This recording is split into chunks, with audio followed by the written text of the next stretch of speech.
Pessoal, em primeiro lugar, eu vejo que vocês estão há mais de 1 hora sentados. E como médica que olha para o estilo de vida, eu vou pedir para todo mundo levantar e vamos espreguiçar.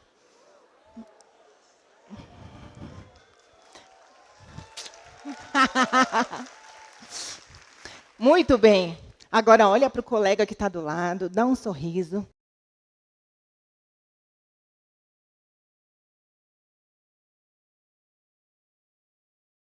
Muito bom. Gente, minha mãe me ensinou que não é bonito perguntar a idade das pessoas. Mas eu sou médica, então eu tenho a autorização e o dever de fazer essa pergunta quase todos os dias da minha vida. Então, por favor, eu vou pedir para você acender a luz de novo do público. Quem aqui tem 42 anos ou mais, levante a mão. Ah, bastante gente. E olha só, que coisa interessante.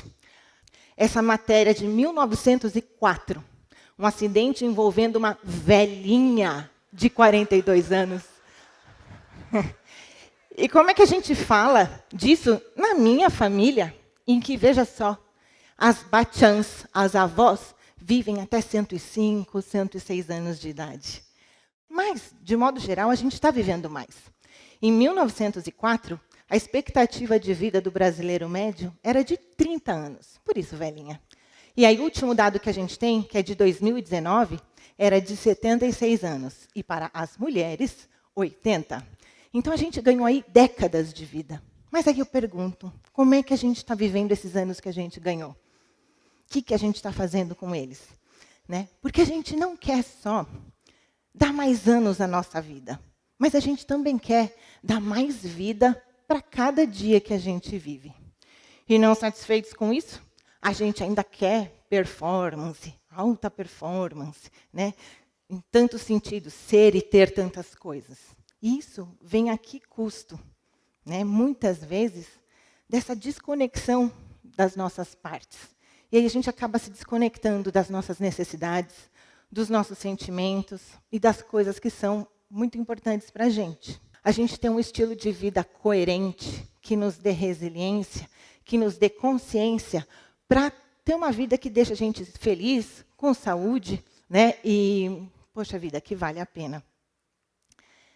E para ajudar a gente nessa missão é que existe a medicina do estilo de vida, que é a ciência olhando para os hábitos diários que a gente tem para ajudar a gente a tomar melhores decisões em relação a como a gente come, como a gente se movimenta, como a gente dorme, como é a nossa relação com os tóxicos, que tiram a nossa consciência um pouquinho, né? Em relação às outras pessoas, em relação ao estresse. Então, faço a vocês uma pergunta. Muitos devem ter pensado, tá, eu já sei isso tudo que você está falando. Mas o que talvez vocês não saibam é que uma mudança intensiva no estilo de vida, na população, seria possível prevenir, olhem só, 93% dos casos de diabetes, metade dos casos de AVC, que é o derrame, e até 1/3 dos casos de câncer. Isso aqui parece quase dado sensacionalista, mas não, é a ciência. E a explicação para isso é que só 20% do nosso destino está atrelado aos nossos genes, ao que a gente herda dos nossos ancestrais nas nossas células. Mas 80% depende do nosso estilo de vida e dos determinantes sociais da saúde. Então, tem muita coisa que a gente pode fazer. E olha só a pergunta que eu faço para vocês agora. O que você quer ser quando envelhecer? E o que você tem feito a favor disso? E olhe com muita honestidade também para o que você está fazendo contra. E aí pensa, o que você já está preparado para fazer? Porque, acreditem, a conta vai chegar. Ai, credo, mas ficou muito pesado. Não é para jogar a gente para a escassez, o que a gente não está fazendo, não. Eu quero fazer um convite para que vocês olhem com esperança, com leveza, com que coisas mais, puxa vida, que eu posso fazer para que eu tenha mais saúde, mas que eu também consiga viver mais, mas que hoje eu tenha mais presença, mais vitalidade, mais satisfação com a minha vida. E aí trago para vocês a foto de um expert, Dan Buettner, que é o pai das zonas azuis, as Blue Zones. E as Blue Zones são as regiões do mundo onde eles identificaram que as pessoas viviam mais e melhor. E eu vou colocar aqui a lupa na Blue Zone de Okinawa, que fica no Japão, que é a terra dos meus ancestrais. E Okinawa é isso. Quando a gente pensa no Japão, a gente não pensa numa imagem como essa, né? E é considerada a terra dos imortais. E quando a gente pensa em idoso, a gente também não pensa numa imagem como essa, né? Mas, claro, eu sei que não é o objetivo de vida da maioria de nós, de ter 92 anos e conseguir fazer prancha. Mas eu coloco essa imagem aqui para chamar atenção para um ponto.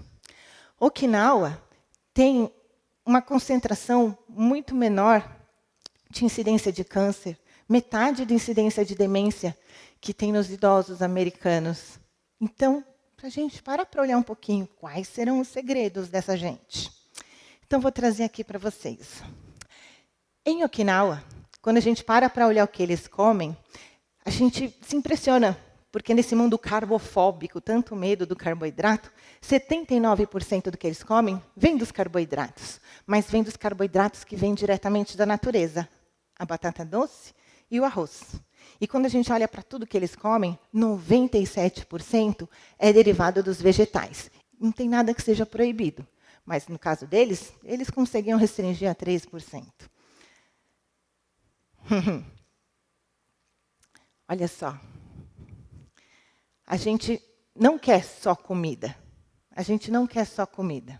Então, quando a gente fala de alimento, não é só o nutriente, não é só que tipos de alimentos são bons ou maus, mas também o contexto em que a gente come. Então, em Okinawa, eles têm um conceito, assim, uma relação muito positiva com a comida. Então, eles falam kame, kame, que é kuma, kuma. Eles têm também um outro que é o nuchigu sui, que é essa consideração de que o alimento também é remédio. Mas, quando fala de longevidade, prestem atenção nesse. Hara Hachibu, que significa coma até estar 80% satisfeito. Isso é muito importante. Então, repitam. Hara Hachibu. Muito bom.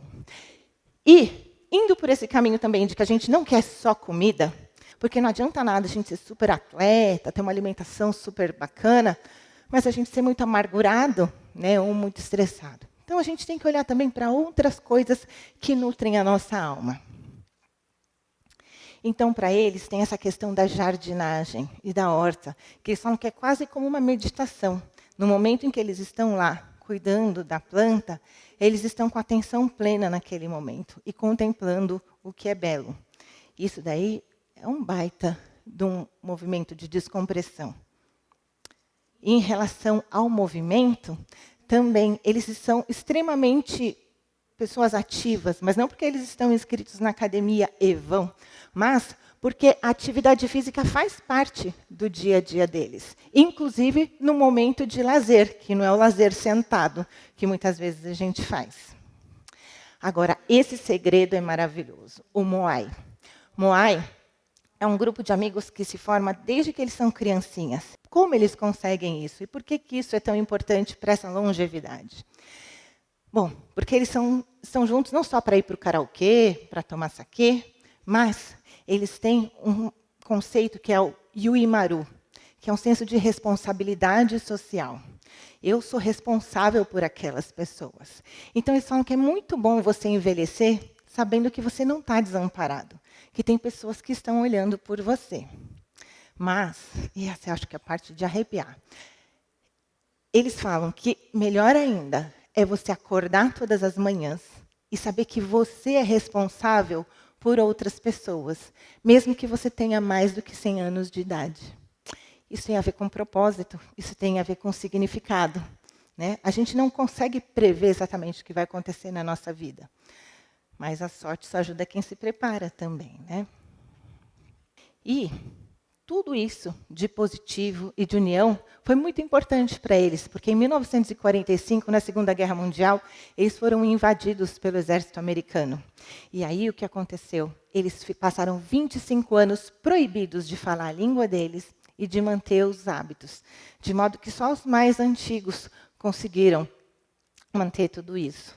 E, como consequência, a gente teve uma ocidentalização, que muitas vezes tem um lado positivo, mas para eles teve também um impacto muito importante.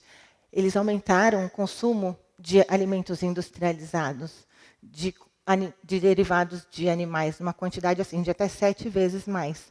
E aí, com isso, dobrou a incidência de câncer, de mama, de cólon. E aí, a gente fica pensando assim, puxa vida, está tudo perdido, né? Não, não. Kasatomaru saiu do Japão carregado de japoneses e vários de Okinawa. Meus bisavós estavam nesse navio. E aí vieram para o Brasil, foram trabalhar na lavoura de café, veio a crise do café.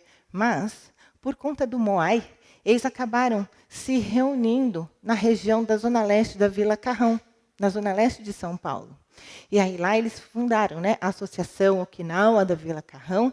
E dessa maneira, eles conseguiram manter hábitos, conseguiram manter muito dos costumes deles. De modo que, hoje em dia, a gente vê as novas gerações também conseguindo adotar tudo isso. E esse daqui é um jardim, uma foto que foi tirada essa semana de lá, mostrando que Okinawa floresce também aqui na zona leste de São Paulo. Floresce tanto que, hoje em dia, pessoas do mundo inteiro, quando querem saber mais sobre a língua de Okinawa e como é que eles eram tradicionalmente, eles vêm para cá. Vêm para a Vila Carrão, que é onde eu cresci. Muito obrigada. Que é onde eu cresci. Aqui somos eu, meu pai, minha prima, meu tio, participando de todas essas atividades. Mas eu me emociono muito também porque, como para grande parte de nós, a vida vai acontecendo. E eu também fui me distanciando de tudo isso. E aí, graças à medicina do estilo de vida, que eu reencontrei, né, essa minha história e comecei a ressignificar tudo isso com muito amor. Mas você não precisa ter nascido na Vila Carrão, você não precisa ter nascido numa Blue Zone para você conseguir viver mais e melhor. Afinal de contas, Okinawa e João Pessoa nem são tão diferentes assim, né? A gente não consegue nem saber direito qual é qual. E, bem a verdade, em qualquer lugar do mundo onde a gente more. Sim, elementos que fazem sentido e introduzindo na nossa vida. E esse é o trabalho que eu faço junto com a minha querida amiga Beth Freitas, da Universidade de Harvard, que a gente faz programas de mudança de estilo de vida, e que tem educação em saúde, sensibilização para a mudança e ativação de comportamentos saudáveis. E quer saber uma coisa? Isso funciona em grupo, de uma maneira magnânima, porque no grupo a gente tem aquele senso do Moai, e um acaba apoiando o outro. Isso é muito lindo, porque funciona com adolescentes, funciona com idosos, funciona em adultos que estão no seu ambiente de trabalho, no corporativo, porque somos humanos, as nossas necessidades, os nossos desafios para a mudança são sempre muito parecidos. Então, eu convido vocês, construam a sua própria Blue Zone, até que a Blue Zone esteja morando dentro de vocês, honrando sempre a sua história, o seu passado, os seus erros, os seus acertos. Mas, por favor, sem negligenciar o seu compromisso com o futuro, tá bom? Muito obrigada.